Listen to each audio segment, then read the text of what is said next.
ഉത്രട്ടാതി നക്ഷത്രം. ഉത്രട്ടാതി നക്ഷത്രം മീനക്കൂറാണ്. ആ ഉത്രട്ടാതി നക്ഷത്രക്കാരെ സംബന്ധിച്ചും 12-ലായിരുന്നു. 7.5 ശനി സ്റ്റാർട്ട് ചെയ്തിരുന്നു 2.5 വർഷം മുൻപ്. ഇപ്പൊ ശനീശ്വരൻ നമുക്കിവിടെ ജന്മത്തിൽ വന്നു. അപ്പൊ അത്രയും നാള് ശനീശ്വരൻ ചെയ്തിട്ടുള്ള അങ്ങനെ ബ്ലോക്കാണ് ഉണ്ടാക്കുക. ഇപ്പോൾ അലസത, മടി, പിന്നെ അല്ലെങ്കിൽ വേദന, കാലുവേദന, അങ്ങനെയൊക്കെ പറഞ്ഞ് നമുക്ക് കർമ്മത്തിലേക്ക് പോകാനായിട്ട് നമുക്ക് സാധിക്കില്ല. അല്ലെങ്കിൽ നമുക്ക് വീട് സംബന്ധമായിട്ട് എന്തെങ്കിലും ദുരിതങ്ങൾ ഉണ്ടാവാം, കേസ് ഉണ്ടാവാം, കോടതി, ഇതിൻ്റെയൊക്കെ പിന്നാലെ നമ്മൾ നടന്നിട്ട് നമുക്ക് ഈ ഒരു കുറച്ച് നാളുകളായിട്ട് നമുക്ക് അലസതയാണ്. അപ്പൊ അതിൽ നിന്നൊക്കെ ഒരു മാറ്റം വരികയാണ്. ഇപ്പോൾ എന്ന് വെച്ചിട്ടുണ്ടെങ്കിൽ വ്യാഴത്തിന്റെ ക്ഷേത്രത്തിലാണ് ശനീശ്വരൻ. അപ്പോൾ ഗുരുവാണ് അവിടെ. അപ്പോൾ ഗുരു കുറേ ഉപദേശങ്ങളായിട്ട് നമുക്ക് കുറേ കാര്യങ്ങൾ കാണിച്ചു തരുന്നു. അത് നമ്മുടെ ജീവിതമാണ് നമുക്ക് കാണിച്ചു തരുന്നത്, അല്ലാതെ വേറൊരാൾ വന്ന് പറഞ്ഞു തരിക എന്നുള്ളതല്ല അർത്ഥം വരുന്നത്. നമ്മുടെ ജീവിതത്തിൽ എന്തൊക്കെ പ്രതിസന്ധികൾ കഴിഞ്ഞ പ്രാവശ്യം ഉണ്ടായി, അതിന് ഈ പ്രാവശ്യം നമുക്കത് ഉണ്ടാവാൻ പാടില്ല എന്ന് വിചാരിച്ച് ആ ഉപദേശപ്രകാരം നമുക്ക് മുന്നോട്ട് പോകാനായിട്ട് സാധിക്കും.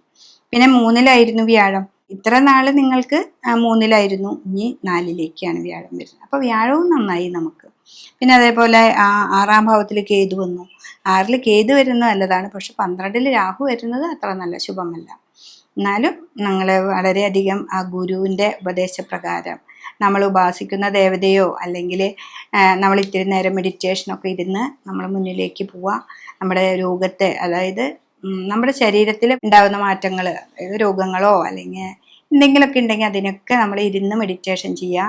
കുട്ടികളാണെങ്കിൽ അവർക്ക് പുറത്തേക്ക് പോകേണ്ട പല കാര്യങ്ങളും തടസ്സങ്ങളൊക്കെ ഉണ്ടായിരുന്നു. അതിൽ നിന്നൊക്കെ ഒരു മാറ്റം വരാനായിട്ട് സാധിക്കും. ഉത്രട്ടാതി നക്ഷത്രക്കാരെ സംബന്ധിച്ച് അപ്പോൾ 4-ാം ഭാവത്തിലേക്ക് വ്യാഴം വന്നു, 6-ലേക്ക് കേതു വന്നു, 12-ലായിരുന്നു രാഹു വന്നത്. അപ്പോൾ നന്നായിട്ടൊന്നും കൂടി ശ്രദ്ധിക്കുക, രുദ്രാഭിഷേകം ചെയ്യുക, രാഹുവിനും കേതുവിനും പട്ടും പൂജയൊക്കെ കൊടുക്കുക. കുട്ടികളാണെങ്കിലും വലിയവരാണെങ്കിലും നന്നായിട്ട് ശിവനെ പ്രാർത്ഥിച്ച് മുന്നോട്ട് പോവുകയാണെങ്കിൽ നിങ്ങൾക്ക് ഈ 7.5 ശനിയുടെ കാലഘട്ടത്തിൽ ജന്മത്തിൽ ശനി വന്നാലും ഈ ഗുരുവിൻ്റെ ഉപദേശപ്രകാരം മുന്നിലേക്ക് പോകാനായിട്ട് നമുക്ക് സാധിക്കുന്നതാണ്.